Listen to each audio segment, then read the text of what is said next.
All right, well, we are coming into this completely unprepared, so let's get started then. I am doing my tilapia and cherry tomato sauce with asparagus, mostly because it's supposed to be a short recipe, and this is a tester video for the website. I'm only going to send it to a couple of people. So, like I said, we're coming into this completely unprepared, so I hope this goes well. Now for the tilapia, we have like these little prepackaged individual fillets, and as you can see, they're frozen. But what I like to do is get these in the sink because they thaw super fast. Get them in the sink like as you're prepping all your other veggies and stuff, and when you're done prepping all your veggies, these are completely thawed. So I'm gonna go do that. And you don't want to thaw it with super cold water. You want to use like a lukewarm to a warm-ish water because these are frozen. It'll actually cool the water down while you're thawing it.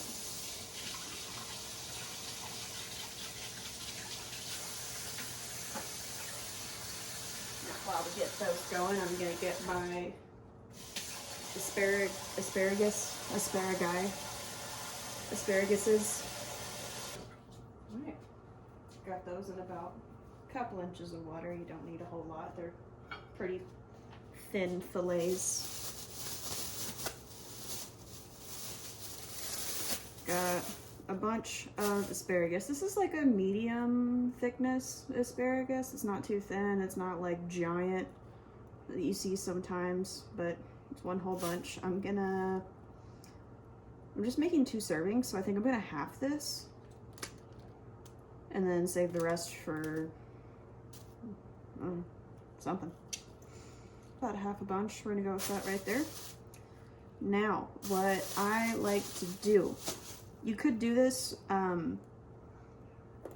with just one of the little stalks, I think is what they're called, and then you could slice them all at the same length. But what I like to do for all of them is to find where the really thick part that's not very bendable meets the part that is, and you just kind of snap it like that and throw that away. Or if you compost, you can do that, or you could put it in a like stock pot.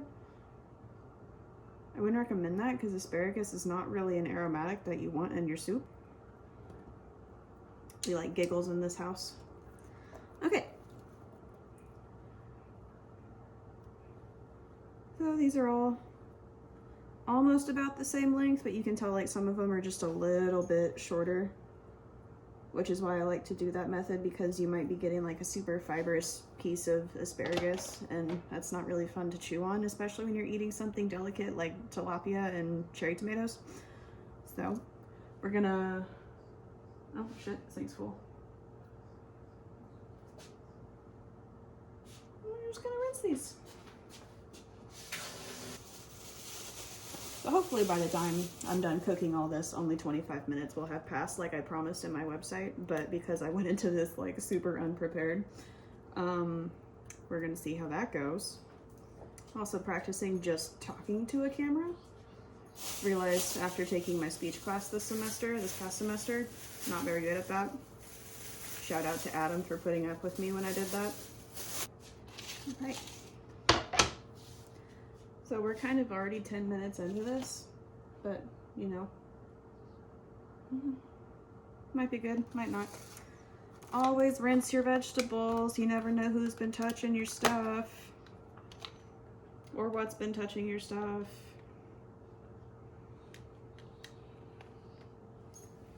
That's not bad. Always give them a little look-see. Make sure there's no bugs, no like big old bruises, especially on stuff as soft as tomatoes, because sometimes the bruise can puncture the skin and little critters can get inside your food, and you don't want that. I like big knives and I cannot lie. Okay, so this is kind of an aggressively large knife for just slicing grape tomatoes. Use whatever you're comfortable with. Something sharp so it doesn't like get bruisey.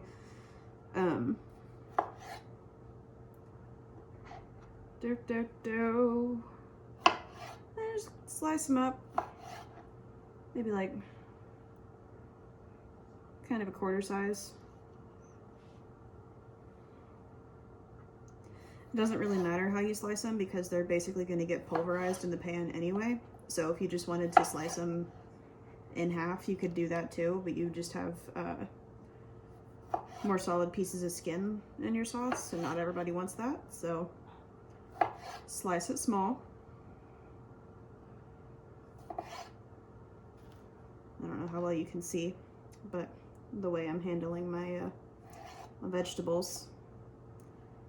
Not the way they teach you when you do knife skills in formal cooking classes.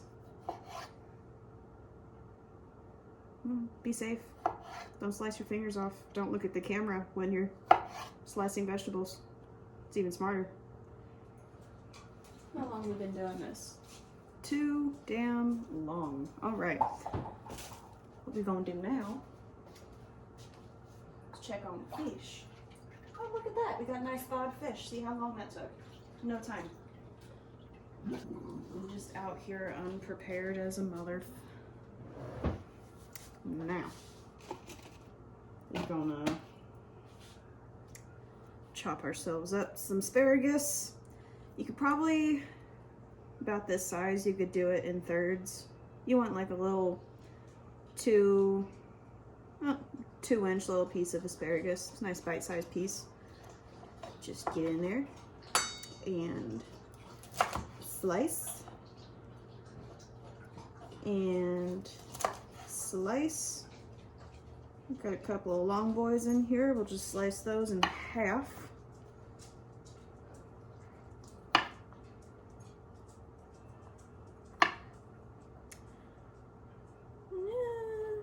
Slice a couple more of these in half, and then we'll call that done. Put those back on the plate that I just had them on. These are the very last things we're gonna cook. Now, got my tomatoes, got my asparagus. We're gonna get our cooking pan.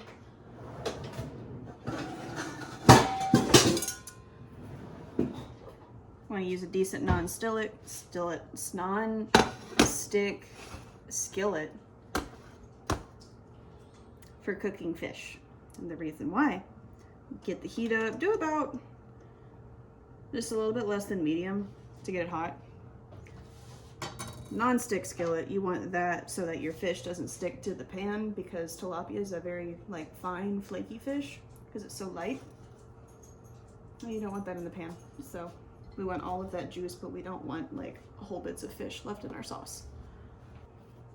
Now what I'm doing is I'm putting paper towels down on my cutting board so that way we can dry off our little fishies. It's getting warm, so we're gonna turn that down so we don't burn the house down. I'm gonna go over here, I'm gonna slice the plastic off of our fishies, let the juice drain in the sink because we don't want that anywhere else. Just another couple of paper towels, we're gonna dry them back off on both sides. Get a nice little squish, get all that moisture out of there. We're doing this because we don't want a lot of moisture on the fish when it goes in the pan, because you don't want all of that water to come off and splatter everywhere, because it's going to get poppy in there since we've got it at a semi-high heat. Wash my hands because I touched fish.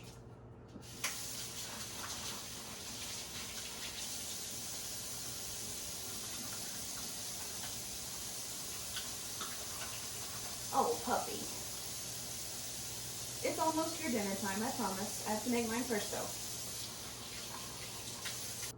You don't have to go too crazy on the seasoning here because you're gonna pour this sauce like right over your fish.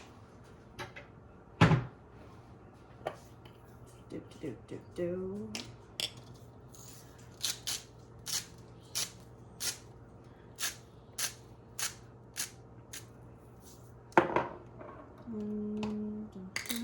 Make sure it's on fine.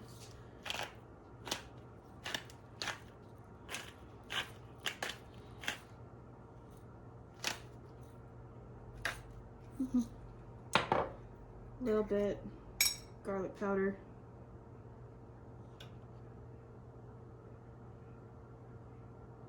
Again, not too crazy.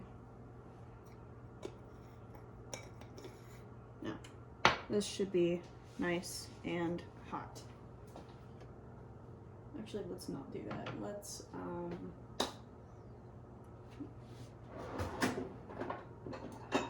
right, olive oil. Just regular olive oil. You don't need the extra virgin for this. This is better for cooking because it's got a higher smoke point.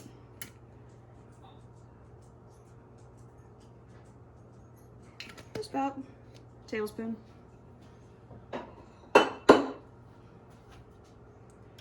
Make sure it coats the pan nice and even. And we don't want fish bits stuck in the pan.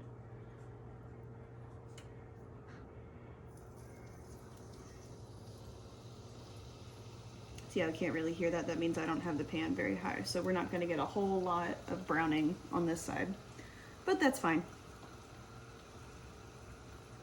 This ain't a 5-star restaurant.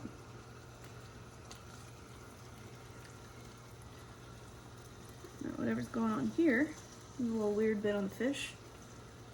Take whatever seasoning is stuck to your napkin and just dump that right in there. Except for that, we don't want that.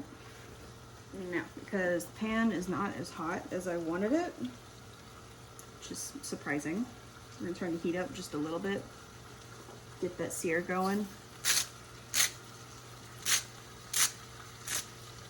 A little bit more salt. Won't be salting anymore after that.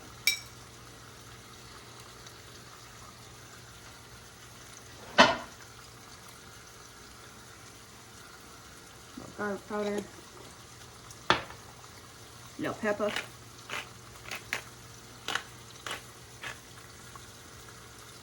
I use the fresh ground stuff because it tastes like pepper. The pre-ground stuff, for whatever reason, is just spicy and not peppery. So, I like this stuff.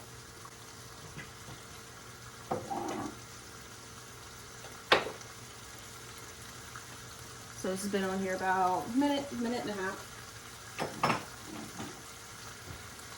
We give it probably another 2 minutes. Let's say 2 minutes, because it's not at a super high. That sounds like a lot.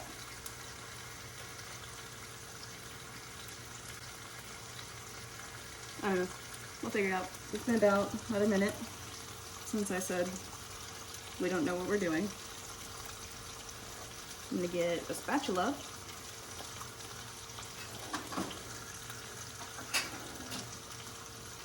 Let's see if these guys move. We're moving. That means we're not stuck. Yay. A little look underneath there. Not quite ready.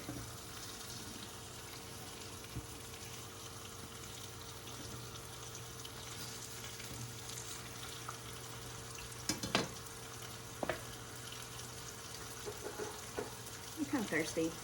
We don't want that. We don't want that. Oh God, no.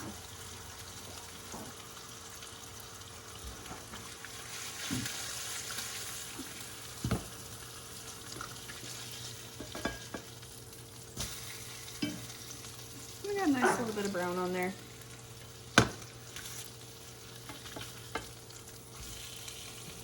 Be confident with your flipping, otherwise your fish is going to break apart and it's not going to be a good time. It's going to be great.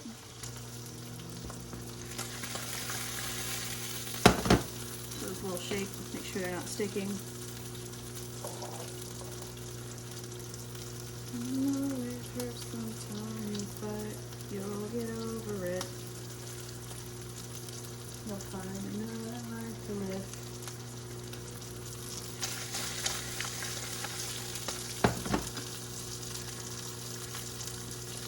Here we're getting nice and flaky. Oh, we got some color.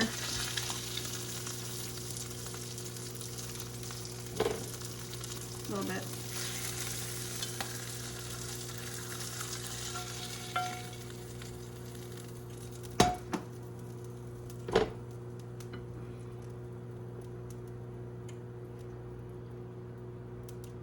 Okay.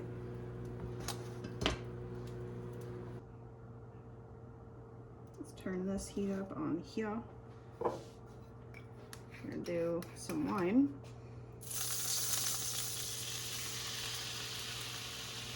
That's about, oh, like a third of a cup.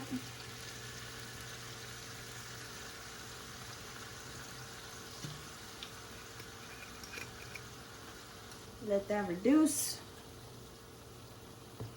A little stir.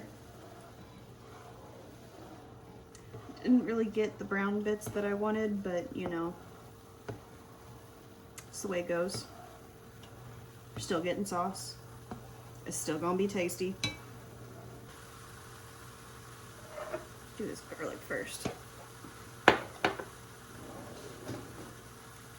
I like to use jarred garlic because I hate chopping fresh garlic. Very sticky. And that was about a teaspoon. So, just capsaicin. So it says a half a teaspoon is 1 clove of garlic, so that's about 2 cloves of garlic right there, supposedly. I like a little crushed red pepper.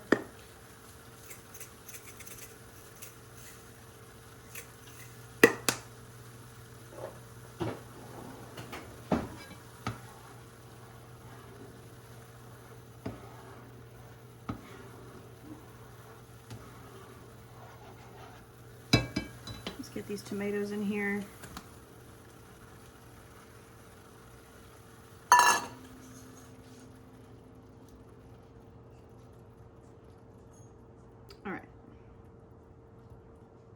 So those are nice and cold, so it cooled down the pan a lot. So we're gonna just let the heat come back up. We're not gonna mess with the heat. It's gonna do that on its own. Put this over here. Now, if you like super soft asparagus, at this stage you could put the asparagus in, but me and my mom are tied between soft asparagus and crunchy asparagus, so I like to do it about halfway before the tomatoes are done. Compromise a little bit. I noticed last night when I put these on my pizza that the grape tomatoes were kind of like sharp. They weren't like sweet and rich like I thought they were gonna be. They were kind of sour. So I'm trying to cook the shit out of them and hopefully they're a little less sour. Okay, turn this down because it's nice and steamy. Got a pretty well-defined sauce going here. The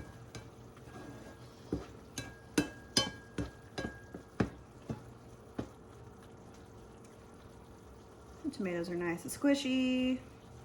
The color's super pretty. I'm gonna go ahead and add the asparagus.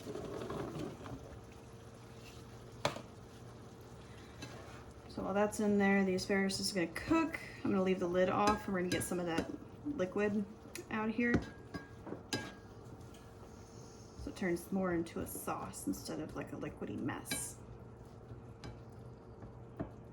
Did I rinse these? Yeah, I did, okay.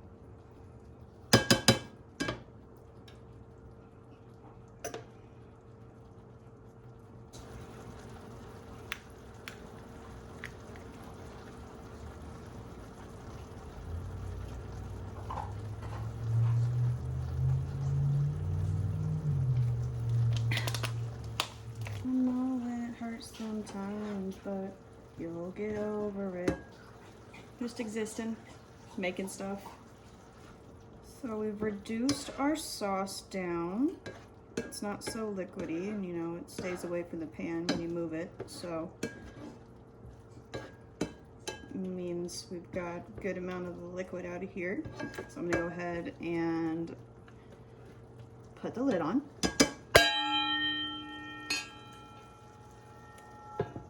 Quietly, we're gonna put the lid on. Let that asparagus steam, cook all the way through. And then you've basically got dinner. Okay, turn that heat back down, like to low. Because we want our sauce to stay saucy and not goopy. It's a culinary term, goopy.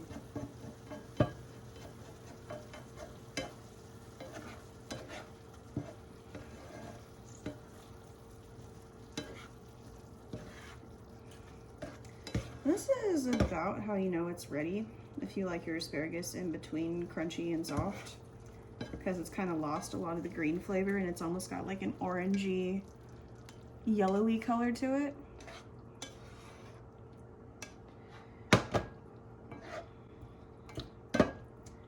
Yeah, this is pretty much ready. So that's dinner. And I lied. Wasn't 25 minutes, ended up being more like 40, but again, we went into it wildly unprepared. So I think that was a successful video. If you got this far and didn't shut it off, appreciate it. I'm gonna take a picture of this, post it at the end of the video, do a little bit of editing. Let me know how you like it. Theoretically, I'll be looking at the camera a little bit more, but since I'm kind of dressed like doo-doo and got no makeup on my face and I worked out earlier this morning, not that cute, but be trying a little bit harder on future videos. So yeah, let me know what you liked, what you didn't like. This is a really long outro. Okay.